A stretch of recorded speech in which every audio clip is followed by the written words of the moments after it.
ഖുറാത്തങ്ങൾക്ക് കിട്ടിയ ഇൽമും അതുപോലെ ഈ തർബിയത്തും തസ്കിയത്തുമെല്ലാം ഇജാസത്തുമെല്ലാം ശൈഖും എല്ലാം താജുൽ ഉലമയാണ്, വപ്പയാണ് എന്ന് ഖുറാത്തങ്ങൾ പലപ്പോഴും പറയലുണ്ട്.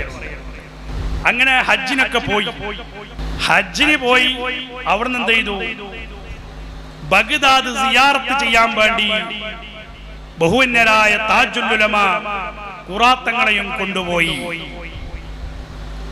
എവിടെ? ബഗ്ദാദ്. ഖാദിരിയ ത്വരീഖത്തിന്റെ ആളാണ് താജുൽ ഉലമ. ഹജ്ജിന് പോയി, ഹജ്ജൊക്കെ കഴിഞ്ഞു തിരിച്ചു വരുമ്പോ ഇറാഖിൽ നിന്ന് ബഗ്ദാദിലേക്ക് അവർ സിയാറത്തിന് വേണ്ടി പോയി. സിയാറത്തിന് പോയി മഹാനായ ഗൗസുൽ ആലം തങ്ങളുടെ ദർബാറിൽ നിന്ന് താജുൽ ഉലമ 3 മണിക്കൂർ സമയം ഖുറത്തുസ് സാദാത്ത് ഖുറാത്തങ്ങളെ ആ ദർബാറിൽ വെച്ച് ഇരുത്തിക്കൊണ്ട് ദുആ ചെയ്യുന്നു. അവസാനം ഗൗസുൽ ആലം തങ്ങളോട് പറയുന്നു, ഗൗസുൽ ആലം തങ്ങളെ,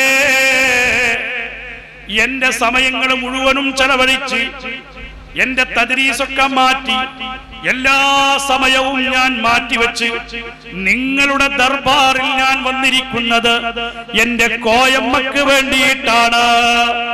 എന്റെ കോയമ്മയുടെ അസുഖം പരിപൂർണമായി മാറ്റിക്കൊടുത്ത് കോയമ്മ തങ്ങളെ നിങ്ങൾ ഏറ്റെടുക്കണമെന്ന് മഹാനായ താജുൽ ഉലമ ഗൗസുൽ ആലമിന്റെ ദർബാറിൽ വെച്ച് പറഞ്ഞു. അങ്ങനെ കൂറത്തപ്പള്ളിയിൽ ഇങ്ങനെ ഓതിയിരിക്കുമ്പോ സുബ്ഹാനല്ലാഹ് തങ്ങളെ തേടിക്കൊണ്ട് ആൾക്കാർ വരാൻ തുടങ്ങി. അതിന്റെ പരിസരത്തിനൊക്കെ ആൾക്കാർ വിഷമം പറഞ്ഞിങ്ങനെ വരുമ്പോ ആദ്യം തങ്ങളെന്താക്കും, യാസീനൊക്കെ ഓതാൻ കൊടുക്കും, അല്ലെങ്കിൽ ഖത്തമൊക്കെ ഓതാൻ കൊടുക്കും. അങ്ങനെ അതിന്റെ ഫضിലകൾ ഇങ്ങനെ കിട്ടും. അവിടെ കിട്ടിയൊരു ആദ്യം ഉണ്ടായ ഒരു സംഭവം അവർ പറയുന്നുണ്ട് നാട്ടുകാർ. അതിന്റെ പരിസരത്ത് ഏതോ ഒരു ചെറുപ്പക്കാരനെ കാണാതായിട്ട് ഒരുപാട് വർഷം കഴിഞ്ഞു. പല ആൾക്കാരുടെയും ഇവര് അന്വേഷിച്ച് പോയിട്ടുണ്ട് തങ്ങളെ ഈ ചെക്കനെ കിട്ടാൻ വേണ്ടി. അങ്ങനെ ആരോ പറഞ്ഞല്ലോ, നമ്മുടെ കൂറത്തപ്പള്ളിയിൽ ഒരു തങ്ങളുണ്ട്, തങ്ങളോടൊന്ന് പറഞ്ഞു നോക്കുന്നു. അങ്ങനെ എന്താക്കി, തങ്ങളോട് പറയാൻ വേണ്ടി വന്നു. തങ്ങള് പറഞ്ഞു 41 ദിവസം യാസീൻ ഓതിക്കോ. ഇവരെന്താക്കി, 41 ദിവസം യാസീൻ ഓതാൻ തുടങ്ങിയെന്ന് മാത്രല്ല, ഇവർക്ക് എന്ത് ചെയ്തു, 40ാമത്തെ ദിവസം ഒരു ഫോൺ വന്നു. ഈ വീട്ടിലേക്കല്ല, തൊട്ടടുത്ത വീട്ടിലേക്ക്. ഞാൻ ഇവിടെ ഉണ്ട്, ഇന്നാളാണെന്നെല്ലാം പറഞ്ഞിട്ട് അവർക്ക് സന്തോഷമായി. അപ്പൊ തങ്ങളോട് പോയി പറഞ്ഞു, തങ്ങളെ ഇങ്ങനെ ഫോൺ വിളിച്ചിട്ടുണ്ട്. എത്ര കൊല്ലം കഴിഞ്ഞു, 22 കൊല്ലത്തിന് ശേഷം ഇത് കിട്ടുന്നത്. തങ്ങൾ പറഞ്ഞു, ആ നമ്പർ വിളിച്ച് ഇങ്ങനെ അന്വേഷിച്ചോളി, ആളെ കിട്ടും. ഇവര് നമ്പർ വിളിച്ച് അന്വേഷിച്ചിട്ട് അഹമ്മദാബാദിലേക്കോ ഹൈദരാബാദിലേക്കോ എവിടെ എത്തിയിട്ട് അവിടെ അന്വേഷിച്ച് നോക്കുമ്പോ അയാൾ അവിടെ ഓട്ടോറിക്ഷ ഓട്ടുന്ന പണിയാണ്. കല്യാണമൊക്കെ കഴിഞ്ഞിട്ട് മക്കളൊക്കെ ആയിട്ട് കൈയോടെ പിടിച്ചു. എന്നിട്ട് ചോദിച്ചു, നീ എന്താ പരക്ക് വിളിക്കാൻ കാരണം? അപ്പോൾ ഞങ്ങൾക്ക് കുറച്ച് ദിവസമായി ഞങ്ങൾക്ക് വർക്കില്ല, ഒന്ന് പരക്ക് വിളിക്കണിട്ട് എന്റെ മനസ്സിങ്ങനെ വർക്കില്ലാത്ത രൂപത്തിൽ മന്ത്രിക്കാം. അങ്ങനെ ഞാൻ പരക്ക് വിളിക്കാൻ കാരണോ? അങ്ങനെ നാട്ടിലേക്ക് കൂട്ടിക്കൊണ്ടുവന്നു. തങ്ങളോട് പറഞ്ഞു. അപ്പൊ തങ്ങൾ പറഞ്ഞു, അതൊക്കെ ബദരീങ്ങൾ ചെയ്ത പണിയാ, ഞാനല്ല. ഇങ്ങനെ ആയിരക്കണക്കിന് അനുഭവങ്ങൾ, 1-2 ആയിരക്കണക്കിന് അനുഭവങ്ങൾ എനിക്കെന്നെ പറയാം. ഞാൻ തങ്ങളൊരു പുസ്തകം എഴുതിയിട്ടുണ്ട്, തണലോരെന്ന് പറഞ്ഞൊരു പുസ്തകം കഴിഞ്ഞ വർഷം ഞാൻ എഴുതിയിട്ടുണ്ട്. തങ്ങളെ കുറിച്ച് ഫുൾ ഹിസ്റ്ററിയുള്ള, ഫുള്ളല്ലെങ്കിലും പ്രധാനപ്പെട്ട ഭാഗങ്ങൾ ഉൾപ്പെടുത്തി. എന്റെ പ്രിയപ്പെട്ട മുഅ്മിനീങ്ങളെ, ഞാനും നിങ്ങളും ചിന്തിക്കേണ്ട വിഷയം, കൂറത്ത പള്ളി എന്ന് പറയുമ്പോൾ ഇന്ന് കാണുന്ന പള്ളിയല്ല എന്നുള്ളത്. ചെറിയ പള്ളി, നിസ്കാരപ്പള്ളി, വെളിച്ചം ഉള്ളിലേക്ക് വരാൻ വേണ്ടി 1-2 ജനൽ, ആ ഓട് മേഞ്ഞ പള്ളിയിൽ ബഹുവന്യരായ ഖുറത്തുസ് സാദാത്ത് ഇമാമായി ഏറ്റെടുത്തു. തൊട്ടടുത്ത ബൈത്തടുക്ക മക്കാമൊക്കെ സിയാറത്ത് ചെയ്ത് വന്ന് ഇമാമായി അവിടെ ഏറ്റെടുത്തു. ആര്? ഖുറത്തുസ് സാദാത്ത് ഖുറാത്തങ്ങൾ. അന്ന് ആർക്കും അറിയില്ല. താജുലുമന്റെ മോൻ എന്താക്കിയിട്ടുണ്ട്, കൂറത്തുനിന്ന്. പിന്നെന്തായി, കുറച്ചിങ്ങനെ സംസാരം വന്നു.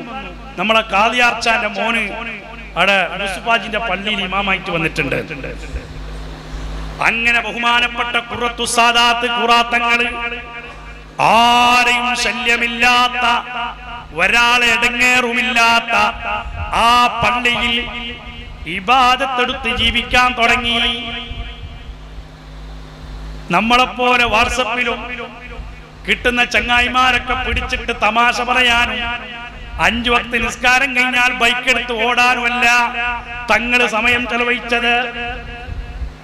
തങ്ങൾ 5 വക്ത് നിസ്കാരം, ആ നിസ്കാരം കഴിഞ്ഞ മുഴുവൻ സമയവും പരിശുദ്ധമായ ഖുർആൻ പാരായണത്തിൽ ഏർപ്പെട്ടു.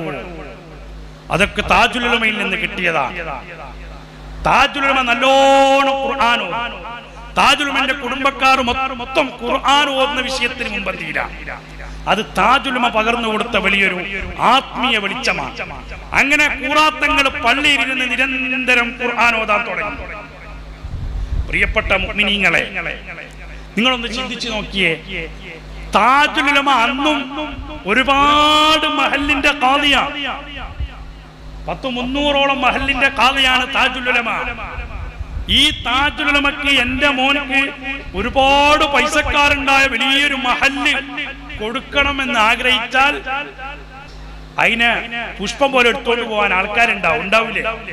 താജുൽ ഉലമ പറഞ്ഞെങ്കിൽ ഖുറാത്തങ്ങൾ ആരെങ്കിലും വിടുവോ?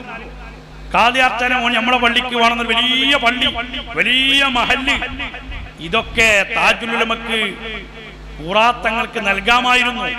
ഖുറാത്തങ്ങൾക്കാണെങ്കിലോ താജുൽ ഉലമയോട് ഇങ്ങനെയുള്ള ആഗ്രഹം പറയായിരുന്നു, നമുക്ക് വലിയൊരു മഹല്ല് വേണം, ഖത്തീബായി നിൽക്കണമെന്നു. പക്ഷേ ബഹുവന്യരായ ഖുറത്തു സാദാത്ത് ഖുറാത്തങ്ങൾ അതിനൊന്നും നിന്നില്ല.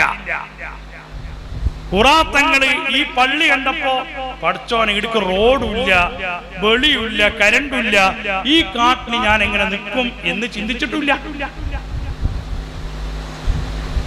നമ്മളൊക്കെ ഇപ്പൊ ഒരു പള്ളിയിൽ ഖത്തീബായിട്ട് പോകുന്നെങ്കിൽ ആദ്യം നോക്കി എന്തറിയോ, അവിടെ എത്ര കുറ്റി റേഞ്ച് ഉണ്ട്.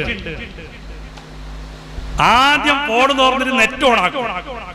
എന്നിട്ട് ഇവിടെ 5G ഉണ്ടോ, 4G ഉണ്ടോ, 2G ഉണ്ടോ, ഇതൊക്കെയാണ് നമ്മൾ നോക്കുന്നത്. അതുപോലെ വണ്ടി വരാൻ റോഡുണ്ടാ, ട്രെയിൻ ഉണ്ടാ, യാത്ര നമുക്ക് സുഖമായിട്ട് പോകാൻ പറ്റുന്ന ഏരിയ ആണോ, ഇതൊക്കെയാണല്ലോ നമ്മൾ നോക്കുന്നത്. എന്നാൽ മഹാനായ ഖുറത്തു സാദാത്ത് ഖുറാത്തങ്ങൾ ആ പള്ളിയിലിരുന്ന് നിരന്തരം ഖുർആൻ ഓതാൻ തുടങ്ങി. ആ നാട്ടുകാരോട് ചോദിച്ചപ്പോ അവർ പറയുന്നത് എന്താ അറിയോ, മാസത്തിലൊരിക്കൽ നാട്ടിൽ പോകും.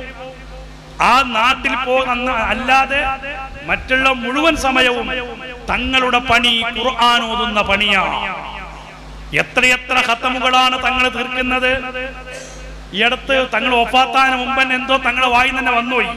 ഒരു 28-29 ഖത്തമൊക്കെ തങ്ങൾ തീർത്തുണ്ടായ കഥ നിങ്ങൾ ചിന്തിച്ചു നോക്കിയേ. 28 പേജൊന്നല്ല, 28 ജുസുമല്ല. 30 ദിവസത്തെ റമദാൻ പൂർത്തിയാകുമ്പോ ഖുറാത്തങ്ങൾ ഓതി തീർക്കുന്ന ഖത്തമ 28ഓ 29ഓ ഖത്തമുകളാണ്. നിങ്ങൾ കണ്ടില്ലേ ഉറൂസ്? ഈ ഉറൂസിന് അവസാനം ഒരുപാട് ആൾക്കാർ വന്ന് തങ്ങളെ പേരിൽ ഖത്തം ഓതിയതിന്റെ എണ്ണം കണക്കാക്കി. എണ്ണം കണക്കാക്കിയപ്പോ കിട്ടിയ എണ്ണത്ര അറിയോ? 20,000 ഖത്തമുൽ ഖുർആനാണ് തങ്ങൾക്ക് വേണ്ടിയിട്ട് തങ്ങളെ സ്നേഹിക്കുന്ന മുഹിബ്ബീങ്ങൾ ഓതി തീർത്തത്.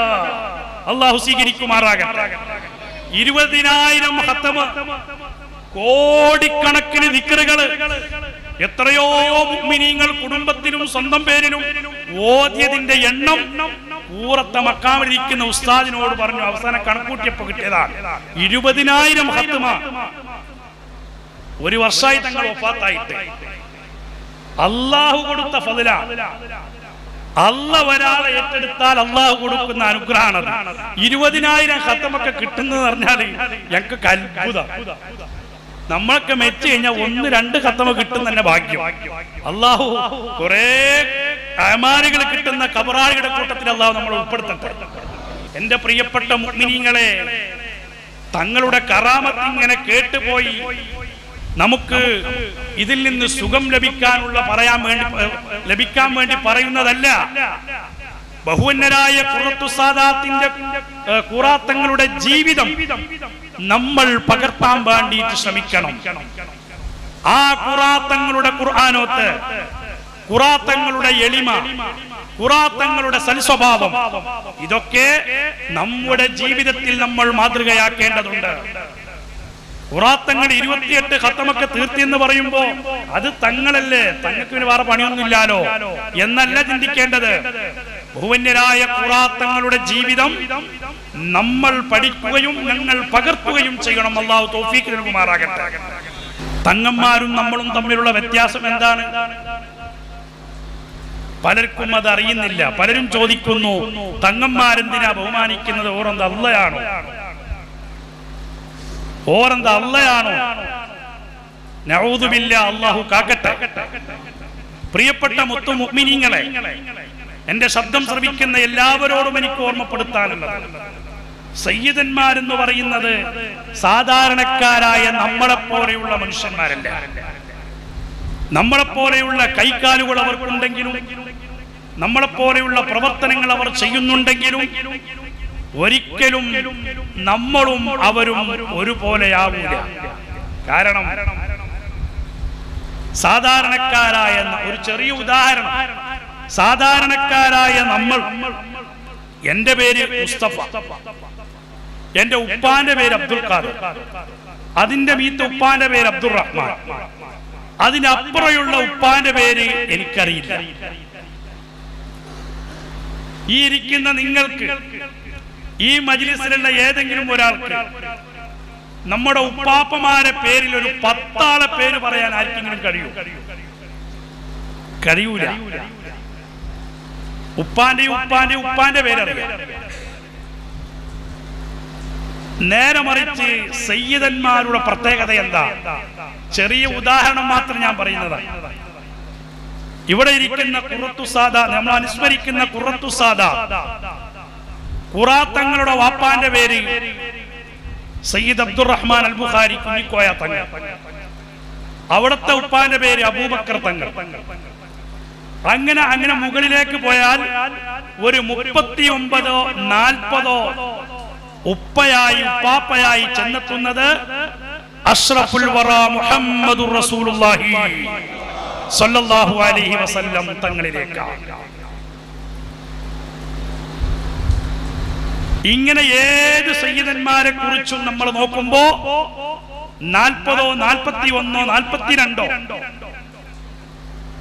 ഉപ്പാപ്പയായി ചെന്നു മുട്ടുന്ന പേര് അഷ്റഫുൽ വറ മുഹമ്മദുർ റസൂലുള്ളാഹി സല്ലല്ലാഹു അലൈഹി വസല്ലമ തങ്ങളിലേക്കാണ്. ഇത് തന്നെയാണ് നമ്മളും അവരും തമ്മിലുള്ള ഒരു വ്യത്യാസം. അവരുടെ സിരയിലോടുന്ന രക്തം അത് അല്ലാഹുവിന്റെ റസൂൽ സല്ലല്ലാഹു അലൈഹി വസല്ലമ തങ്ങളുടെ രക്തമാണ്. നമ്മളുടെ തടിയിലുള്ള രക്തം അല്ലാഹുവിന്റെ റസൂലിന്റെ രക്തമല്ല. പ്രിയപ്പെട്ട മുഅ്മിനീങ്ങളെ, അഹ്ലുബൈത്തിനെ സ്നേഹിക്കണമെന്ന് പഠിപ്പിച്ചത് ഞാനോ നമ്മുടെ പ്രസ്ഥാനമോ മാത്രമല്ല, അഷ്റഫുൽ വറ മുഹമ്മദുർ റസൂലുള്ളാഹി സല്ലല്ലാഹു അലൈഹി വസല്ലം തങ്ങളാണ്. അല്ലിമു ഔലാദകും മഹബ്ബത റസൂലില്ലാഹ് സല്ലല്ലാഹു അലൈഹി വസല്ലം വആലിഹി. മുത്തനബി സല്ലല്ലാഹു അലൈഹി വസല്ലം തങ്ങൾ നമ്മളോട് പഠിപ്പിക്കുകയാണ്, അല്ലിമു ഔലാദകും, നിങ്ങളുടെ മക്കൾക്ക് നിങ്ങൾ പഠിപ്പിച്ചു കൊടുക്കണം മഹബ്ബത റസൂലില്ലാഹി സ്വല്ലല്ലാഹു അലൈഹി വസല്ലം വആലിഹി, അല്ലാഹുവിന്റെ റസൂലിനോടുള്ള മഹബ്ബത്തും അവിടുത്തെ കുടുംബക്കാരായ സയ്യിദന്മാരോടുള്ള മഹബ്ബത്തും നിങ്ങൾ നിങ്ങളുടെ മക്കൾക്ക് പഠിപ്പിച്ചു കൊടുക്കണമെന്ന് ഷഫീഉനാ മുഹമ്മദുർ റസൂലുള്ളാഹി സല്ലല്ലാഹു അലൈഹി വസല്ലം. പ്രിയപ്പെട്ട മുഅ്മിനീങ്ങളെ, ഇതാണ് തങ്ങന്മാരെ ബഹുമാനിക്കുന്നതിന്റെ അടിത്തറ. ഇനി ആരും തങ്ങന്മാരെന്ത് അള്ളയാണോ എന്ന് സംശയിക്കാൻ നിൽക്കണ്ട. മുത്തുനബിയാണ് നമ്മോട് പഠിപ്പിച്ചത് എന്ത്? നമ്മുടെ മക്കളോട് തങ്ങന്മാരെ ബഹുമാനിക്കാൻ പഠിപ്പിക്കണം, എന്നോടുള്ള മഹബ്ബത്ത് നിങ്ങൾ പഠിപ്പിച്ചു കൊടുക്കണം. അതുകൊണ്ട് എന്റെ പ്രിയപ്പെട്ട മുമ്പിലിരിക്കുന്ന കുഞ്ഞുമക്കളോട് പറയാനുള്ളത്, സയ്യിദാണോ ഒരു തങ്ങളാണോ നിങ്ങൾ കാണുന്നത്, അവരെ നിങ്ങൾക്കറിയുന്ന രൂപത്തിൽ നിങ്ങൾ ബഹുമാനിച്ചിരിക്കണം. അല്ലാഹുവിന്റെ റസൂൽ പഠിപ്പിച്ചതാ. മാത്രമല്ല പരിശുദ്ധമായ ഖുർആനിൽ കാണാം കുല്ലാ അസ്അലുകും അലൈഹി അജ്റൻ ഇല്ലൽ മവദ്ദത ഫിൽ ഖുർബാ. നബി സല്ലല്ലാഹു അലൈഹി വസല്ലമ തങ്ങൾ പ്രബോധനം ചെയ്ത് അവസാനം തന്റെ അനുചരന്മാരോട് പറയുകയാണ്, അല്ലാഹു പഠിപ്പിക്കുകയാണ്, കുൽ നബിയേ തങ്ങൾ പറയണം, ലാ അസ്അലുകും അലൈഹി അജ്റാ, ഞാൻ ഇതുവരെ ചെയ്ത പ്രബോധനത്തിന് പ്രവർത്തനത്തിന് ഒരു പ്രതിഫലവും നിങ്ങളോട് ഞാൻ ചോദിക്കുന്നില്ല. ഇല്ലൽ മവദ്ദത ഫിൽ ഖുർബാ, എന്റെ പേരക്കിടാങ്ങളായ സയ്യിദന്മാരോട് നിങ്ങൾ മഹബ്ബത്ത് വെക്കണമല്ലാതെ ഒരു ഡിമാൻഡും എനിക്ക് നിങ്ങളോടും പറയാനില്ല. ഇത് പരിശുദ്ധമായ ഖുർആനിന്റെ ആയത്താണ്. എന്റെ പ്രിയപ്പെട്ട മുഅ്മിനീങ്ങളെ, പരിശുദ്ധമായ ഖുർആനിൽ നമുക്ക് കാണാൻ കഴിയുന്നത് സയ്യിദന്മാരെ ബഹുമാനിക്കണമെന്നാണ്. ഇതിനേക്കാൾ വലിയ തെളിവിന് ലോകത്ത് വേണ്ടാലോ. പരിശുദ്ധമായ ഖുർആനിലുണ്ട് തങ്ങന്മാരെ ബഹുമാനിക്കണമെന്ന്. അതുകൊണ്ടാണ് ഈ ഉമ്മത്തിൽ സയ്യിദന്മാർ വലിയ സ്ഥാനത്ത് നമ്മൾ വെക്കാൻ കാരണം.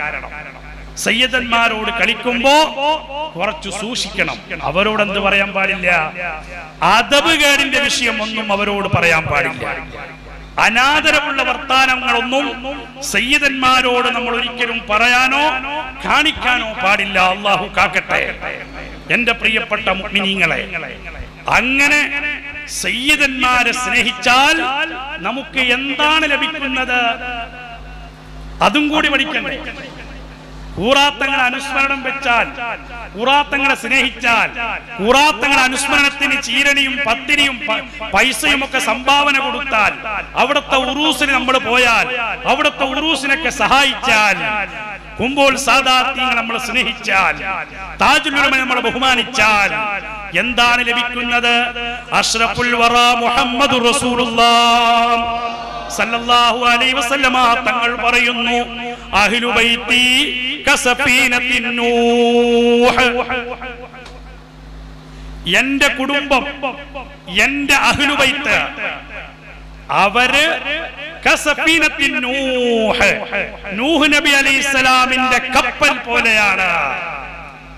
എന്താ നൂഹ് നബി അലൈഹിസ്സലാമിന്റെ കപ്പലിനെ അഹ്ലു ബൈത്തിനെ ഉപമിക്കാൻ കാരണം? നൂഹ് നബിയുടെ കപ്പലും ഇപ്പോൾ നിലവിൽ നമ്മൾ കാണുന്ന കപ്പലും വ്യത്യാസമുണ്ട്.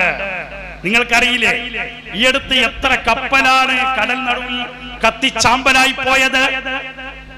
കോഴിക്കോട് ബേപ്പൂർ കടപ്പുറത്തിനടുത്ത് കപ്പൽ കത്തിയപ്പോ വലിയ വാർത്തകളൊക്കെ നമ്മൾ കണ്ടതാണ്. അങ്ങനെ പല കപ്പലുകളും കത്തിപ്പോയിട്ടുണ്ട്. ടൈറ്റാനിക് എന്ന് പറയുന്ന വലിയ കപ്പൽ പുറത്തിറക്കി അഹങ്കരിച്ച് പോയപ്പോ അതിന്റെ അഡ്രസ് ഇന്നുമില്ല. അപ്പൊ മറ്റുള്ള കപ്പൽ പോലെ ആണെന്നല്ല അള്ളാഹുവിന്റെ റസൂൽ അഹ്ലു ബൈത്തിനെ ഉപമിച്ചത്. പിന്നെ നൂഹ് നബി അലൈഹി ഇസ്ലാമിന്റെ കപ്പൽ പോലെയാണ്. എന്തുകൊണ്ട് നൂഹ് നബി അലൈഹി ഇസ്ലാമിന്റെ കപ്പലിനോട് ഉപമിച്ചു? നിങ്ങൾക്കറിയില്ലേ, 900 ചില്ലറക്കാരൻ നൂഹ് നബി അലൈഹി ഇസ്ലാം ഈ ലോകത്തോട് പരിശുദ്ധമായ ഇസ്ലാമിന്റെ ദഅവത്ത് ചെയ്തു. ദഅവത്ത് ചെയ്തപ്പോ കുറച്ച് ആൾക്കാർ വിശ്വസിച്ചു, കുറച്ച് ആൾക്കാർ നൂഹ് നബിയെ തള്ളിക്കളഞ്ഞു. അവസാനം അല്ലാഹ് പറഞ്ഞു, നൂഹ് നബിയെ നിങ്ങളൊരു കപ്പൽ ഉണ്ടാക്കണം. അങ്ങനെ നൂഹ് നബി അലൈഹി ഇസ്ലാം എന്താക്കി? കപ്പൽ ഉണ്ടാക്കാൻ തുടങ്ങി. കപ്പൽ ഉണ്ടാക്കാൻ തുടങ്ങിയപ്പോ ശത്രുക്കൾ പരിഹസിച്ചു, നൂഹ് കപ്പൽ ഉണ്ടാക്കാൻ പോവാണ്, ഇത് എവിടേക്കെത്തും കപ്പല്? ഈ കപ്പൽ കൊണ്ട് എന്ത് കാര്യം? അങ്ങനെ പല രൂപത്തിൽ നൂഹ് നബി അലൈഹി ഇസ്ലാമിന്റെ കപ്പൽ നിർമ്മാണത്തെ അവർ പരിഹസിച്ചു. പ്രിയപ്പെട്ട മുഅ്മിനീങ്ങളെ, അല്ലാഹ് പറഞ്ഞു, നൂഹ് നബിയോട് നിങ്ങളുടെ സമുദായത്തിൽ നിന്ന് ഒരാണിനെയും ഒരു പെണ്ണിനെയും ഒക്കെ അതിൽ കയറ്റണം. എല്ലാ വിഭാഗത്തിൽ നിന്നും ആണിനെയും പെണ്ണിനെയും നിങ്ങളുടെ കപ്പലിൽ കയറ്റണം. അല്ലാഹുവിന്റെ ഓർഡറാണ്. വിശ്വസിച്ച മുഅ്മിനീങ്ങളൊക്കെ കയറ്റി. മൃഗങ്ങളിൽ നിന്ന് ആണിനെയും പെണ്ണിനെയും കയറ്റി, ആടും പട്ടിയും അങ്ങനെ എല്ലാത്തിനെയും, ഒരാണിനെയും ഒരു പെണ്ണിനെയും കയറ്റി കപ്പലില്. അങ്ങനെ ഓർഡർ കൊടുത്തു. സുബ്ഹാനല്ലാഹ്, നൂഹ് നബി അലൈഹി ഇസ്ലാമിന്റെ സമുദായം നൂഹ് നബി അലൈഹി ഇസ്ലാമിനെ വിശ്വസിക്കാത്ത കാലം 950 വർഷക്കാലം നൂഹ് നബി അവരെ പരിശുദ്ധമായ ഇസ്ലാമിലേക്ക് ക്ഷണിച്ചു. അവർ ഇസ്ലാം സ്വീകരിക്കാൻ തുടങ്ങില്ല. അങ്ങനെ അവസാനം അള്ളാഹുവിന്റെ ഭാഗത്ത് നിന്ന് വലിയ വെള്ളപ്പൊക്കം ആ സമുദായത്തിലേക്ക് വന്നു. വെള്ളം കയറി വരുമ്പോ നൂഹ് നബി അലൈഹിസ്സലാമിന്റെ കപ്പലിൽ കയറിയ മുഴുവൻ ആളുകളെയും അള്ളാഹു രക്ഷിച്ചു. ഇലൽ ജൂദി പർവ്വതത്തിന്റെ മുകളിൽ നൂഹ് നബി അലൈഹിസ്സലാമിന്റെ കപ്പൽ നങ്കൂരമിട്ടു. ആ കപ്പലിൽ കയറിയ ഒരെണ്ണത്തിന് പോലും ഒരപകടവും സംഭവിക്കാതെ രക്ഷപ്പെട്ടു. അതുകൊണ്ടാണ് അഹ്ലു ബൈത്തി കസഫീനത്തിൻ നൂഹ് ത്വാഹ റസൂലുള്ളാഹി സല്ലല്ലാഹു അലൈഹി വസല്ലമ തങ്ങൾ പറയാൻ കാരണം. അപ്പൊ നൂഹ് നബി അലൈഹിസ്സലാമിന്റെ കപ്പലിൽ കയറിയത് പോലെ നമുക്ക് അഹ്ലു ബൈത്തിനെ ഒന്നിച്ച് സ്നേഹിച്ചാൽ രക്ഷപ്പെടാൻ കഴിയുമെന്നാണ് അതിന്റെ അർത്ഥം. അള്ളാഹു അത്തരക്കാരെ നമ്മൾ ഉൾപ്പെടുത്തുമാറാകട്ടെ. അതുകൊണ്ട് അഹ്ലു ബൈത്തിനെ സ്നേഹിച്ചാൽ നമുക്ക് കിട്ടാൻ പോകുന്ന വലിയ പ്രതിഫലം എന്നുള്ളത് രണ്ട് ലോകത്തും രക്ഷപ്പെടാം എന്നതാണ്. ദുനിയാവിലും രക്ഷപ്പെടാം, ആഖിറത്തിലും രക്ഷപ്പെടാം. അള്ളാഹു അത്തരം വിശ്വാസികളുടെ കൂട്ടത്തിൽ നമ്മയും നമ്മുടെ ഭാര്യമാരെയും മക്കളെയും ഉസ്താദുമാരെയും നമ്മളോട് ദുആ കൊണ്ട് വസിയ്യത്ത് ചെയ്ത മുഴുവൻ മുഅ്മിനീങ്ങളെയും ഉൾപ്പെടുത്തി അനുഗ്രഹിക്കുമാറാകട്ടെ. ആമീൻ യാ റബ്ബൽ ആലമീൻ.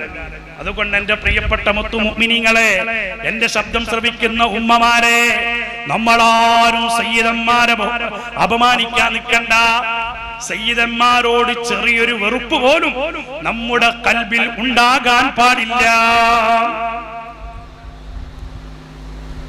അതുകൊണ്ടാണ് ഇങ്ങനെ കൂറത്തു തങ്ങളെ അനുസ്മരണങ്ങളൊക്കെ നടക്കുന്നത്, കൂറത്തു തങ്ങളെ നമ്മളൊക്കെ സ്നേഹിക്കുന്നത്. എന്റെ പ്രിയപ്പെട്ട മുമ്പിലിരിക്കുന്ന മക്കളൊക്കെ മനസ്സിലാക്കണം, സയ്യിദന്മാരെ സ്നേഹിച്ചാൽ ദുനിയാവിലും ആഖിറത്തിലും നമുക്ക് രക്ഷപ്പെടാം. നാളെ അവര് അള്ളാഹുവിന്റെ റസൂൽ സ്വർഗത്തിലേക്ക് ഇങ്ങനെ വിളിക്കുമ്പോ, പേരമക്കളൊക്കെ ഇങ്ങനെ വിളിച്ചു കൊണ്ടുപോകുമ്പോ, ഒരു ഭാഗത്ത് നിന്ന് താജുൽ ഉലമയും ഒരു ഭാഗത്ത് നിന്ന് ഖുറാത്തങ്ങളും കുമ്പോൾ സാദാത്യങ്ങളൊക്കെ മുത്ത് റസൂലുള്ളാഹിനെ കൂടെ പോകുമ്പോ നമ്മളെ പരിചയം ഉണ്ടാവുമ്പോ നമ്മളെയും വിളിക്കും, വരി വരി നിങ്ങളും വരി. അള്ളാഹു അതിനുള്ള ഭാഗ്യം നമുക്ക് തരട്ടെ. കാരണം അഹ്ലു ബൈത്ത് കസഫീനത്തിൻ നൂഹ് എന്ന് മുത്തുനബി പഠിപ്പിച്ചിട്ടുണ്ടെങ്കിൽ ആ സഫീനത്താകുന്ന അഹ്ലു ബൈത്തിനെ മുറുകെ പിടിച്ചാൽ നമുക്ക് രക്ഷയുണ്ടാകുമെന്നതിൽ ഒരു സംശയവുമില്ല. പ്രിയപ്പെട്ട മുത്തു മുഅ്മിനീങ്ങൾ, അതുകൊണ്ടാണ് മഹാന്മാരായ മുഴുവനും ആളുകൾ അഹ്ലു ബൈത്തിനെ സ്നേഹിക്കാൻ കാരണം. എത്രയോ മഹാന്മാർ, ഇമാമീങ്ങൾ, അവരൊക്കെ എന്താക്കിയിട്ടുണ്ട്? അഹ്ലു ബൈത്തിനെ സ്നേഹിച്ചിട്ടുണ്ട്, അഹ്ലു ബൈത്തിനെ ബഹുമാനിച്ചിട്ടുണ്ട്. ആ ബഹുമാനം നമുക്ക് എല്ലാവർക്കും മാതൃകയാണ്.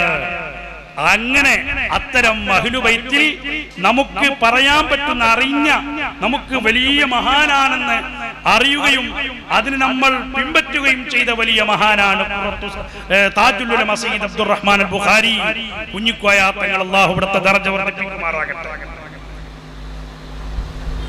താജുൽ ഉലമയുടെ പൊന്നുമോനാണ് കൂറാത്തങ്ങൾ.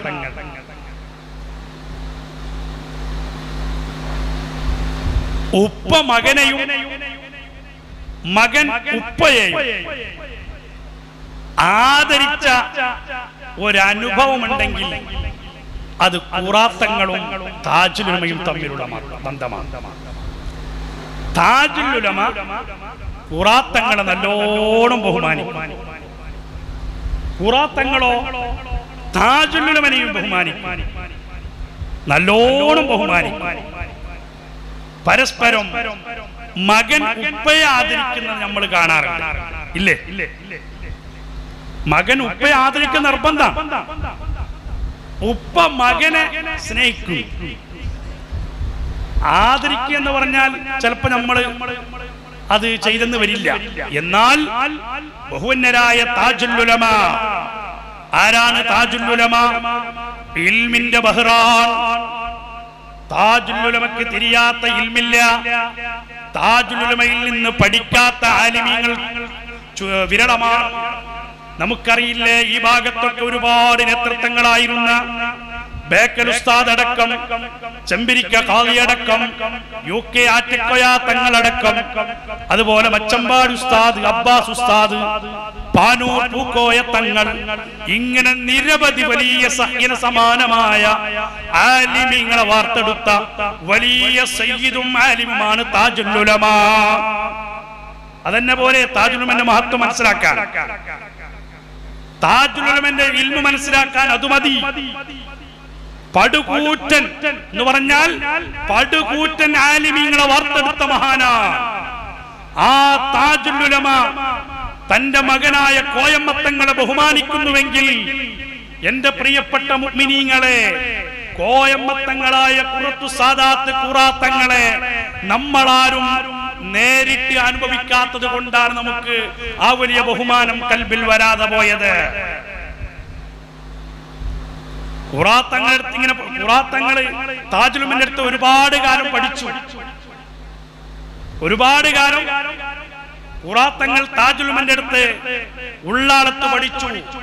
ഖുറാത്തങ്ങൾ പലപ്പോഴും പറയലുണ്ട്, ഞാൻ പലപ്പോഴും ഖുറാത്തങ്ങൾ ഇങ്ങനെ ബന്ധപ്പെടുന്ന ഒന്നിച്ച് യാത്ര ചെയ്ത അനുഭവമുണ്ട്. ഖുറാത്തങ്ങൾക്ക് കിട്ടിയ ഇൽമും അതുപോലെ ഈ തർബിയത്തും തസ്കിയത്തുമെല്ലാം ഇജാദത്തുമെല്ലാം ശൈഖും എല്ലാം താജുൽ ഉലമയാണ്, വാപ്പയാണ് എന്ന് ഖുറാത്തങ്ങൾ പലപ്പോഴും പറയലുണ്ട്. അങ്ങനെ പഠിച്ചു ഉള്ളാടത്തുനിന്ന് പഠിച്ചു കഴിഞ്ഞു. ഉള്ളാടത്ത് തന്നെ മുദരിസായി സേവനം ചെയ്തു ഖുറാത്തങ്ങൾ. അങ്ങനെ ഹജ്ജിനൊക്കെ പോയി. ഹജ്ജിന് പോയി അവിടുന്ന് എന്ത് ചെയ്തു, ബഗ്ദാദ് സിയാറത്ത് ചെയ്യാൻ വേണ്ടി ബഹുവന്യരായ താജുൽ ഉലമ ഖുറാത്തങ്ങളെയും കൊണ്ടുപോയി. എവിടെ? ബഗ്ദാദ്. ഖാദിരിയ ത്വരീഖത്തിന്റെ ആളാണ് താജുൽ ഉലമ. ഈ പോകുന്ന സമയത്ത് പലരോടും താജുൽ ഉലമ പങ്കുവെച്ച ഒരു സംഭവമുണ്ട്. ഇന്നലെ ഞാൻ മാണിക്കോത്ത് ഉസ്താദിനെ കാണാൻ പോയിരുന്നു. സയദിയുടെ സെക്രട്ടറി പ്രിൻസിപ്പാൾ സയ്യിദുൽ ഉലമ മാണിക്കോത്ത് ഉസ്താദ്, അല്ലാഹു അവിടത്തേക്ക് ദീർഘായുസ്സും ആഫിയത്തും ഏറ്റിയേറ്റി കൊടുക്കുമാറാകട്ടെ. അങ്ങനെ ഉസ്താദോട് സംസാരിക്കുമ്പോൾ ഉസ്താദ് പറഞ്ഞൊരു സംഭവമുണ്ട്. താജുൽ ഉലമ ഹജ്ജിന് പോകാൻ ഒരുങ്ങുന്ന സമയം പോയപ്പോ കണ്ടപ്പോ താജുൽ ഉലമ മാണിക്കോത്ത് ഉസ്താദിനോട് പറഞ്ഞു, ഞാൻ ഹജ്ജിന് പോവാണ്, എന്റെ മോൻ കോയമ്മയും എന്താക്കുന്നുണ്ട്, ഒന്നിച്ച് കൂട്ടുന്നുണ്ട്, കോയമ്മന്റെ രോഗങ്ങളൊക്കെ മാറണം, അതിനു വേണ്ടിട്ട് ബഗ്ദാദിലൊക്കെ പോകണം, നിങ്ങൾ ദ്വാരക്കണം എന്ന് സയ്യിദുൽ ഉലമ മാണിക്കോത്ത് ഉസ്താദിനോട് താജുൽ ഉലമ പറഞ്ഞ ഒരു അനുഭവം ഇന്നലെ പറഞ്ഞു. പ്രിയപ്പെട്ട മുഅ്മിനീങ്ങളെ, ഹജ്ജിന് പോയി ഹജ്ജൊക്കെ കഴിഞ്ഞു തിരിച്ചു വരുമ്പോ ഇറാഖിൽ നിന്ന് ബഗ്ദാദിലേക്ക് അവർ സിയാറത്തിന് വേണ്ടി പോയി. സിയാറത്തിന് പോയി മഹാനായ ഗൗസുൽ ആലം തങ്ങളുടെ ദർബാറിൽ നിന്ന് താജുൽ ഉലമ 3 മണിക്കൂർ സമയം ഖുറത്തു സാദാത്ത് ഖുറാത്തങ്ങളെ ആ ദർബാറിൽ വെച്ച് ഇരുത്തിക്കൊണ്ട് ദുആ ചെയ്യുന്നു. അവസാനം ഗൗസുൽ ആലം തങ്ങളോട് പറയുന്നു, ഗൗസുൽ ആലം തങ്ങളെ, എന്റെ സമയങ്ങൾ മുഴുവനും ചെലവഴിച്ച് എന്റെ തദ്രീസൊക്കെ മാറ്റി എല്ലാ സമയവും ഞാൻ മാറ്റിവെച്ച് നിങ്ങളുടെ ദർബാറിൽ ഞാൻ വന്നിരിക്കുന്നത് എന്റെ കോയമ്മക്ക് വേണ്ടിയിട്ടാണ്. എന്റെ കോയമ്മയുടെ അസുഖം പരിപൂർണമായി മാറ്റിക്കൊടുത്ത് കോയമ്മ തങ്ങളെ നിങ്ങൾ ഏറ്റെടുക്കണമെന്ന് മഹാനായ താജുൽ ഉലമ ഗൗസുൽ ആലമിന്റെ ദർബാറിൽ വെച്ച് പറഞ്ഞു. എന്റെ പ്രിയപ്പെട്ട മുഅ്മിനീങ്ങളെ, ഈ സംഭവം കഴിഞ്ഞ വർഷം ബായാറിൽ വെച്ച് ഒരു അനുസ്മരണ പരിപാടിയിൽ ഞാനിത് പറഞ്ഞപ്പോ അതിന്റെ പിറ്റേ ദിവസം ഒരാൾ എന്നോട് പറഞ്ഞു, ഉസ്താദേ, നിങ്ങൾ പറഞ്ഞ സംഭവത്തിന് സാക്ഷിയായ ഒരു ബീവി ഇന്നും ബായാറിൽ ജീവിച്ചിരിപ്പുണ്ട്. ഗൗസുൽ ആലം തങ്ങളുടെ ദർബാറിൽ വെച്ച് താജുൽ ഉലമ ഇങ്ങനെ ആത്മാർത്ഥമായിട്ട് പറഞ്ഞു. അൽഹംദുലില്ലാ, ഒരു 3 മണിക്കൂർ നീണ്ടു നിൽക്കുന്ന സംഭാഷണം കഴിഞ്ഞ് അവർ നാട്ടിലേക്ക് തിരിച്ചു വന്നു. നാട്ടിലേക്ക് തിരിച്ചു വന്നപ്പോ ഖുറാത്തങ്ങളുടെ മനസ്സിൽ ഒരു ആഗ്രഹം. എന്ത്? 3 വർഷത്തോളം ഉപ്പാന്റെ കൂടെ നിന്നുണ്ട്, ജോലി ചെയ്യുന്നുണ്ട്. എനിക്കൊരു മാറിയിട്ട് ജോലി ചെയ്യാൻ ഒരു ആഗ്രഹം. ഈ ആഗ്രഹം ഉപ്പാനോട് പറയാൻ പേടിയാണ്. എന്ത് ചെയ്തു? അളിയനായ കുമ്പോൾ തങ്ങളോട് പറഞ്ഞു. ആറ്റക്കോയ തങ്ങളോട്, അല്ലാഹു ദീർഘായുസ്സ് കൊടുക്കട്ടെ. നമുക്ക് വലിയ സന്തോഷമാണ്. തങ്ങളെ ദർബാറിൽ പോയിരിക്കുമ്പോ നമ്മുടെ വിഷമങ്ങളൊക്കെ മാറിക്കിട്ടും. ആ ചിരി ഒന്ന് പുഞ്ചിരിച്ചാൽ മതി. ചിലപ്പോ സ്നേഹം ഉണ്ടെങ്കിൽ ചിലപ്പോ എന്തെങ്കിലും പറയും. എന്ത് പറഞ്ഞാലും നമുക്ക് വലിയൊരു കുളിർമയാണ്. അല്ലാഹുവേ, അവിടത്തേക്ക് ദീർഘായുസ്സും ആഫിയത്തും നൽകി അനുഗ്രഹിക്കണേ അല്ലാഹ്. അങ്ങനെ അളിയനായ ഖുദ്വത്തു സാദാത്ത് കുമ്പോൾ ആറ്റക്കോയാത്തങ്ങളോട് പറഞ്ഞു. ആറ്റക്കോയാത്തങ്ങൾ കുഞ്ഞിക്കോയാത്തങ്ങളോടൊക്കെ പറഞ്ഞപ്പോ കൂറത്ത് യൂസുഫ് ഹാജിയുടെ ഒരു പള്ളിക്ക് ആള് വേണം, നമുക്ക് കോയമ്മത്തങ്ങൾ അങ്ങോട്ടേക്കാമെന്ന് അവർ തമ്മിൽ ധാരണയാണ്. അങ്ങനെ കൂറത്തുനിന്ന് ആളെ വരാൻ പറഞ്ഞു. വരാൻ പറഞ്ഞിട്ട് കോയമ്മത്തങ്ങളെ ഏൽപ്പിച്ചു. എന്നിട്ട് പറഞ്ഞു, എല്ലാ ദിവസവും എന്താക്കണോ? നാടൻ പാല് കൊടുക്കണം. ആർക്ക്? കോയമ്മത്തങ്ങൾക്ക്. ഉപ്പർക്ക് ഇങ്ങനെ വിഷമങ്ങളുള്ളതുണ്ട്. അങ്ങനെ തങ്ങൾ പറഞ്ഞതുപോലെ അവർ കൊണ്ടുപോയി കൂറത്തെ പള്ളിയിലാക്കി. എന്റെ പ്രിയപ്പെട്ട മുഅ്മിനീങ്ങളെ, ഞാനും നിങ്ങളും ചിന്തിക്കേണ്ട വിഷയം, കൂറത്തെ പള്ളി എന്ന് പറയുമ്പോൾ ഇന്ന് കാണുന്ന പള്ളിയല്ല എന്നുള്ളത്. ചെറിയ പള്ളി, നിസ്കാര പള്ളി. വെളിച്ചം ഉള്ളിലേക്ക് വരാൻ വേണ്ടി 1 or 2 ജനല്. ആ ഓട് മേഞ്ഞ പള്ളിയിൽ ബഹുവന്യരായ ഖുറത്തു സാദാത്ത് ഇമാമായി ഏറ്റെടുത്തു. തൊട്ടടുത്ത ബൈത്തെടുക്ക മക്കാമൊക്കെ സിയാറത്ത് ചെയ്തു വന്ന് ഇമാമായി അവിടെ ഏറ്റെടുത്തു. ആരി? ഖുറത്തു സാദാത്ത് ഖുറാത്തങ്ങൾ. അന്ന് ആർക്കും അറിയില്ല. താജുലുമന്റെ മോൻ എന്താക്കിയിട്ടുണ്ട്? കൂറത്തുനിന്ന്. പിന്നെന്തായി? കുറച്ചിങ്ങനെ സംസാരം വന്നു. നമ്മളെ കാളിയാർച്ചാന്റെ മോന് അവിടെ യൂസുഫ് ഹാജിന്റെ പള്ളിയിൽ ഇമാമായിട്ട് വന്നിട്ടുണ്ട്. അങ്ങനെ ബഹുമാനപ്പെട്ട ഖുറത്തു സാദാത്ത് ഖുറാത്തങ്ങള് ആരെയും ശല്യമില്ലാത്ത, ഒരാളെ ഇടങ്ങേറുമില്ലാത്ത ആ പള്ളിയിൽ ഇബാദത്തെടുത്ത് ജീവിക്കാൻ തുടങ്ങി. നമ്മളെപ്പോലെ വാട്സപ്പിലും കിട്ടുന്ന ചങ്ങായിമാരൊക്കെ പിടിച്ചിട്ട് തമാശ പറയാനും 5 വക്ത് നിസ്കാരം കഴിഞ്ഞാൽ ബൈക്കെടുത്ത് ഓടാനുമല്ല തങ്ങള് സമയം ചെലവഴിച്ചത്. തങ്ങൾ 5 വക്ത് നിസ്കാരം, ആ നിസ്കാരം കഴിഞ്ഞ മുഴുവൻ സമയവും പരിശുദ്ധമായ ഖുർആൻ പാരായണത്തിൽ ഏർപ്പെട്ടു. അതൊക്കെ താജുൽ ഉലമയിൽ നിന്ന് കിട്ടിയതാണ്. താജുൽ ഉലമ നല്ലോണം ഖുർആനോ, താജുൽ ഉലമന്റെ കുടുംബക്കാർ മൊത്തം ഖുർആൻ ഓതുന്ന വിഷയത്തിന് മുമ്പന്തിയിലാണ്. അത് താജുൽ ഉലമ പകർന്നു കൊടുത്ത വലിയൊരു ആത്മീയ വെളിച്ചമാണ്. അങ്ങനെ ഖുറാത്തങ്ങൾ പള്ളിയിൽ ഇരുന്ന് നിരന്തരം ഖുർആൻ ഓതാൻ തുടങ്ങി. പ്രിയപ്പെട്ട മുഅ്മിനീങ്ങളെ, നിങ്ങളൊന്ന് ചിന്തിച്ചു നോക്കിയേ. താജുൽ ഉലമ അന്നും ഒരുപാട് മഹല്ലിന്റെ ഖാദിയാണ്. 100-300ഓളം മഹല്ലിന്റെ ഖാദിയാണ് താജുൽ ഉലമ. ഈ താജുൽ ഉലമക്ക്, എന്റെ മോനക്ക് ഒരുപാട് പൈസക്കാരുണ്ടായ വലിയൊരു മഹല്ല് കൊടുക്കണമെന്ന് ആഗ്രഹിച്ചാൽ അതിന് പുഷ്പം പോലെ എടുത്തോണ്ട് പോകാൻ ആൾക്കാരുണ്ടാവും, ഉണ്ടാവില്ലേ? താജുൽ ഉലമ പറഞ്ഞെങ്കിൽ ഖുറാത്തങ്ങൾ ആരെങ്കിലും വിടുവോ? കാദിയാർച്ചാനെ മോൻ നമ്മളെ പള്ളിക്ക് വേണമെന്നൊരു വലിയ പള്ളി, വലിയ മഹല്ല്, ഇതൊക്കെ താജുൽ ഉലമക്ക് ഖുറാത്തങ്ങൾക്ക് നൽകാമായിരുന്നു. ഖുറാത്തങ്ങൾക്കാണെങ്കിലോ താജുൽ ഉലമയോട് ഇങ്ങനെയുള്ള ആഗ്രഹം പറയായിരുന്നു, നമുക്ക് വലിയൊരു മഹല്ല് വേണം, ഖത്തീബായി നിൽക്കണമെന്നും. പക്ഷേ ബഹുവന്യരായ ഖുറത്തു സാദാത്ത് ഖുറാത്തങ്ങൾ അതിനൊന്നും നിന്നില്ല. ഖുറാത്തങ്ങള് ഈ പള്ളി കണ്ടപ്പോ, പഠിച്ചോനെ ഇടുക്ക് റോഡുമില്ല, വെളിയില്ല, കരണ്ടില്ല, ഈ കാട്ടിന് ഞാൻ എങ്ങനെ നിൽക്കും എന്ന് ചിന്തിച്ചിട്ടില്ല. നമ്മളൊക്കെ ഇപ്പൊ ഒരു പള്ളിയിൽ ഖത്തീബായിട്ട് പോകുന്നെങ്കിൽ ആദ്യം നോക്കി എന്തറിയോ? അവിടെ എത്ര കുറ്റി റേഞ്ച് ഉണ്ട്. ആദ്യം ഫോൺ തുറന്നിട്ട് നെറ്റ് ഓൺ ആക്കും. എന്നിട്ട് ഇവിടെ 5G ഉണ്ടോ, 4G ഉണ്ടോ, 2G ഉണ്ടോ, ഇതൊക്കെയാണ് നമ്മൾ നോക്കുന്നത്. അതുപോലെ വണ്ടി വരാൻ റോഡുണ്ടാ, ട്രെയിൻ ഉണ്ടാ, യാത്ര നമുക്ക് സുഖമായിട്ട് പോകാൻ പറ്റുന്ന ഏരിയ ആണോ, ഇതൊക്കെയാണല്ലോ നമ്മൾ നോക്കുന്നത്. എന്നാൽ മഹാനായ ഖുറത്തു സാദാത്ത് ഖുറാത്തങ്ങൾ ആ പള്ളിയിലിരുന്ന് നിരന്തരം ഖുർആൻ ഓതാൻ തുടങ്ങി. ആ നാട്ടുകാരോട് ചോദിച്ചപ്പോ അവർ പറയുന്നത് എന്താ അറിയോ? മാസത്തിലൊരിക്കൽ നാട്ടിൽ പോകും, ആ നാട്ടിൽ പോകുന്ന അല്ലാതെ മറ്റുള്ള മുഴുവൻ സമയവും തങ്ങളുടെ പണി ഖുർആൻ ഓതുന്ന പണിയാണ്. എത്രയെത്ര ഖത്തമുകളാണ് തങ്ങൾ തീർക്കുന്നത്. ഈ അടുത്ത് തങ്ങൾ വഫാത്താന് മുമ്പ് എന്തോ തങ്ങളെ വായി തന്നെ വന്നുപോയി.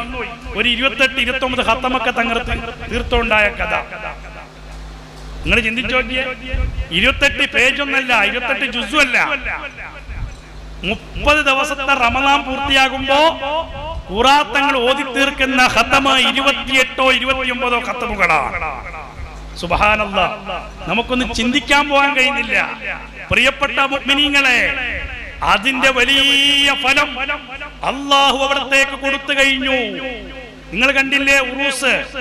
ഈ ഉറൂസിന് അവസാനം ഒരുപാട് ആൾക്കാർ വന്ന് തങ്ങളെ പേരിൽ ഖത്തം ഓതിയതിന്റെ എണ്ണം കണക്കാക്കിയപ്പോ കിട്ടിയ എണ്ണത്ര അറിയോ? 20,000 ഖത്തമുൽ ഖുർആനാണ് തങ്ങൾക്ക് വേണ്ടിയിട്ട് തങ്ങൾ സ്നേഹിക്കുന്ന മുഹിബ്ബീങ്ങൾ ഓതി തീർത്തത്. അല്ലാഹു സ്വീകരിക്കുമാറാകട്ടെ. 20,000 ഖത്തമ്, കോടിക്കണക്കിന് ദിക്റുകള്, എത്രയോ മുഅ്മിനീങ്ങൾ കുടുംബത്തിലും സ്വന്തം പേരിലും ഓതിയതിന്റെ എണ്ണം കൂറത്ത മക്കാമിലിരിക്കുന്ന ഉസ്താദിനോട് പറഞ്ഞു. അവസാനം കണക്കൂട്ടിയപ്പോ കിട്ടിയതാണ് 20,000 ഖത്തമ. ഒരു വർഷമായി തങ്ങൾ വഫാത്തായിട്ട്. അല്ലാഹു കൊടുത്ത ഫദ്ല. അല്ലാഹു ഒരാളെ ഏറ്റെടുത്താൽ അല്ലാഹു കൊടുക്കുന്ന അനുഗ്രഹമാണ്. 20,000 ഖത്തമൊക്കെ കിട്ടുന്നത് പറഞ്ഞാല് ഞങ്ങൾക്ക് അത്ഭുതം. നമ്മളൊക്കെ മെച്ച് കഴിഞ്ഞാൽ 1-2 ഖത്തമ കിട്ടുന്ന തന്നെ ഭാഗ്യം. അല്ലാഹു കുറെ അമാരികൾ കിട്ടുന്ന കബറാളിയുടെ കൂട്ടത്തിൽ അല്ലാഹു നമ്മൾ ഉൾപ്പെടുത്തട്ടെ. ഇത് ഖുറാത്തങ്ങൾ അല്ലാഹുവിന് വേണ്ടി പണിയെടുത്തപ്പോ, അല്ലാഹുവിനെ തവക്കുലാക്കി ഇബാദത്തിൽ കഴിഞ്ഞുകൂടിയപ്പോ മുത്തു മുഅ്മിനീങ്ങളെ അല്ലാഹു അവിടത്തേക്ക് കൊടുത്ത വലിയ ഫദ്ലുകളാണ്.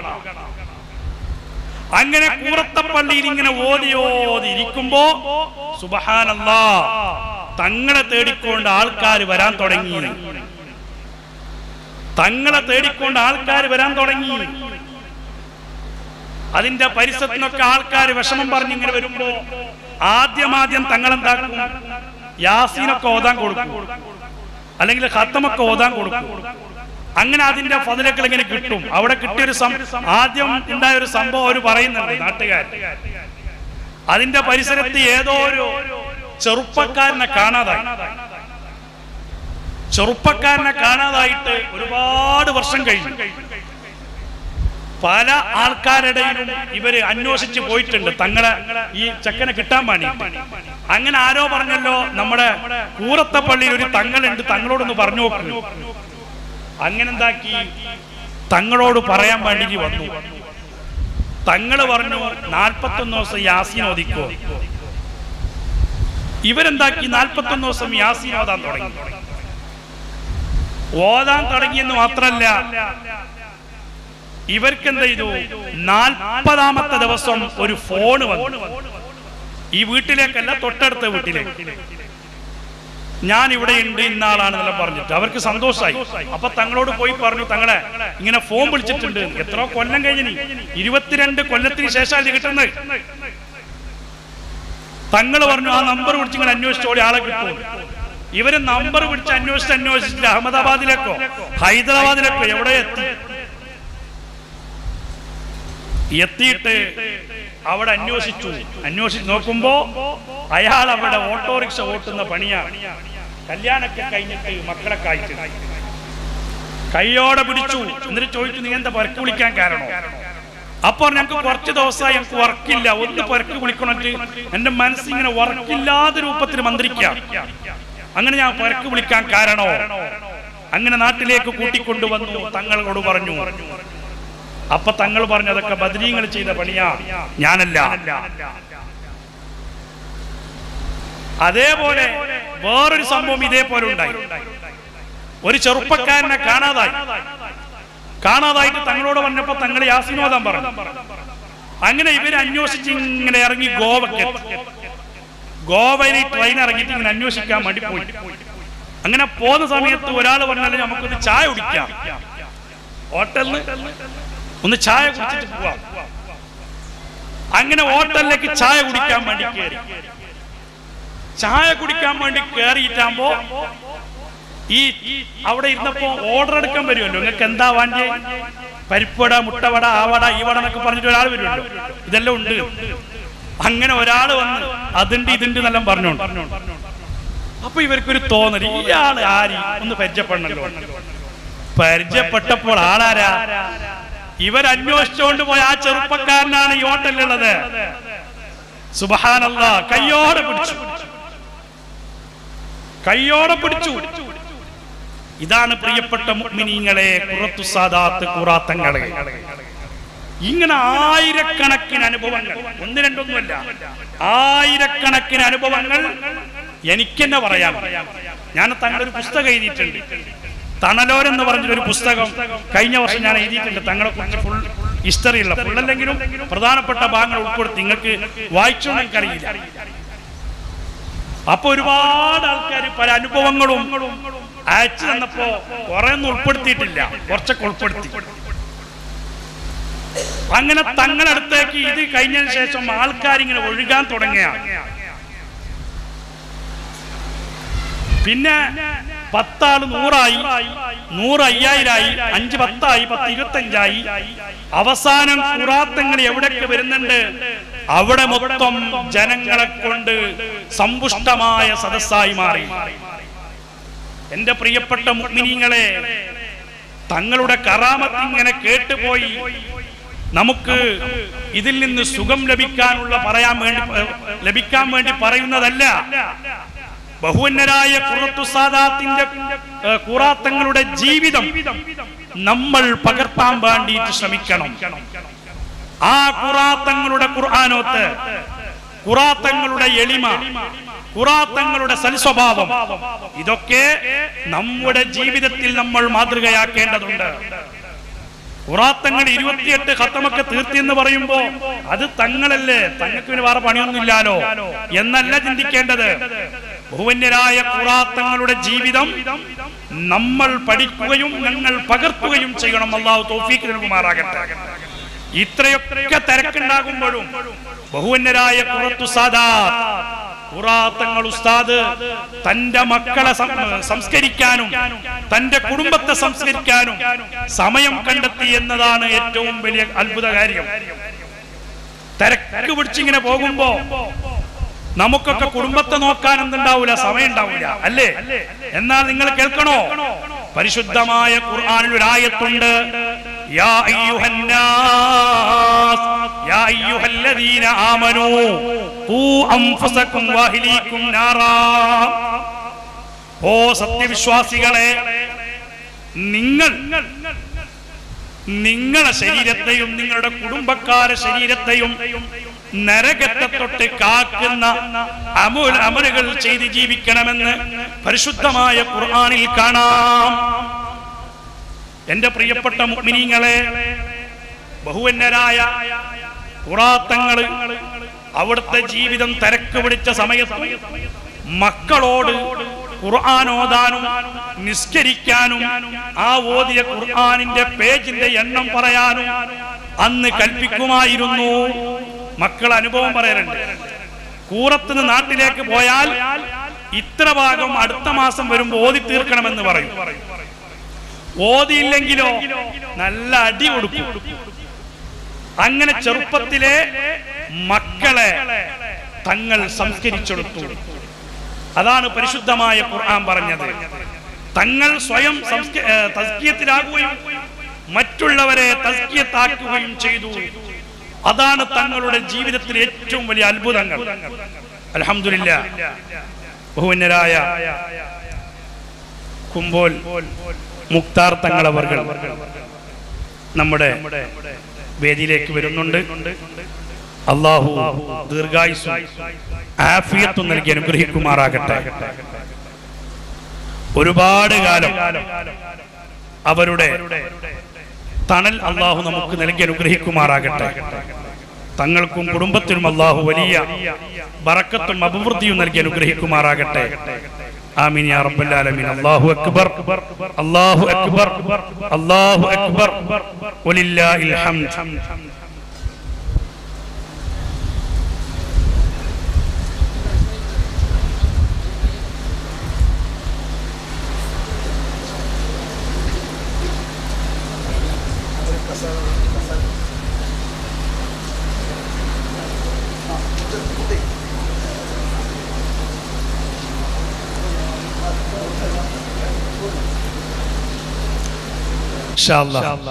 എല്ലാവരും ബഹുമാന്യരായ സയ്യിദ് അവറുകളുടെ നസീഹത്തും ദുആയുമാണ് നമ്മളൊക്കെ കാത്തിരുന്നത്.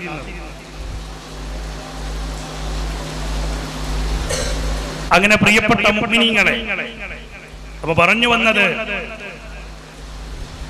ഖുറാത്തങ്ങളുടെ ജീവിതം നമ്മളിങ്ങനെ പറഞ്ഞ് കേട്ട് ആസ്വദിച്ച് പോകുന്നതിന് പകരം തങ്ങളുടെ ജീവിതത്തിൽ നിന്ന് നമുക്ക് പഠിക്കാനുള്ളതും പകർത്താനുള്ളതുമെല്ലാം നാം ജീവിതത്തിൽ പകർത്തുക തന്നെ വേണം.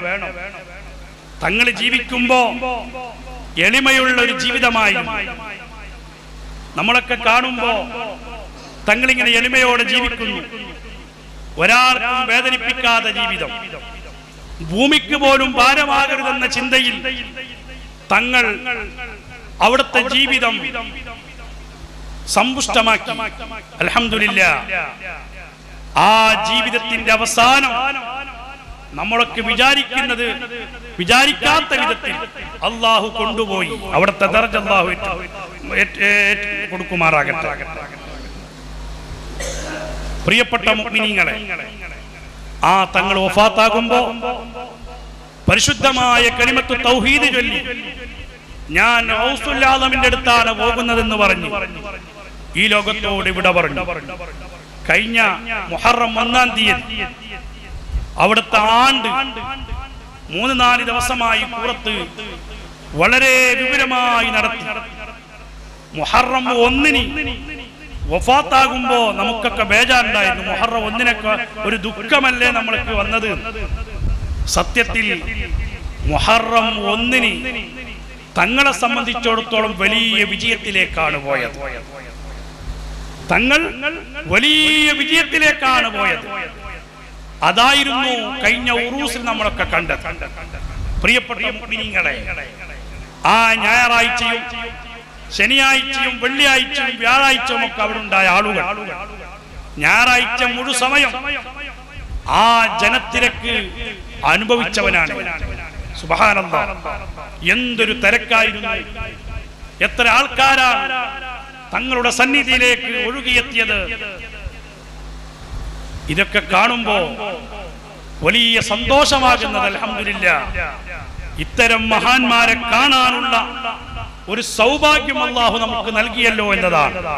അർഹമുർ റഹീമായ റബ്ബ് അവിടത്തോടൊപ്പം നമ്മളെയും സ്വർഗത്തിൽ ഒരുമിച്ച് കൂട്ടുമാറാകട്ടെ എന്ന് മാത്രം ദുആ ചെയ്തുകൊണ്ട് ഞാൻ എൻ്റെ വാക്കുകൾ നിർത്തുകയാണ്. ഇൻഷാ അല്ലാഹ് ബഹുവന്യരായ സയ്യിദ് അവർകൾ മുഖ്താർ തങ്ങൾ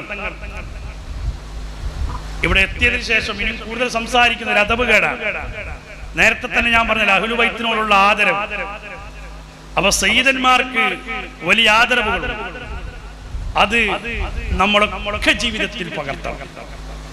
നമ്മുടെ ജീവിത വിജയത്തിന് ഏറ്റവും വലിയത് എന്ന് പറയുന്നത് ഈ സയ്യിദന്മാരുടെ തണലാണ്. അള്ളാഹു ദീർഘകാലം നമുക്ക് നൽകി അനുഗ്രഹിക്കുമാറാകട്ടെ. ബഹുവന്യരായ മുഖ്താർ തങ്ങൾ, ഖുറാത്തങ്ങളുടെ മെരിയോന, അൽഹംദുലില്ലാഹ്.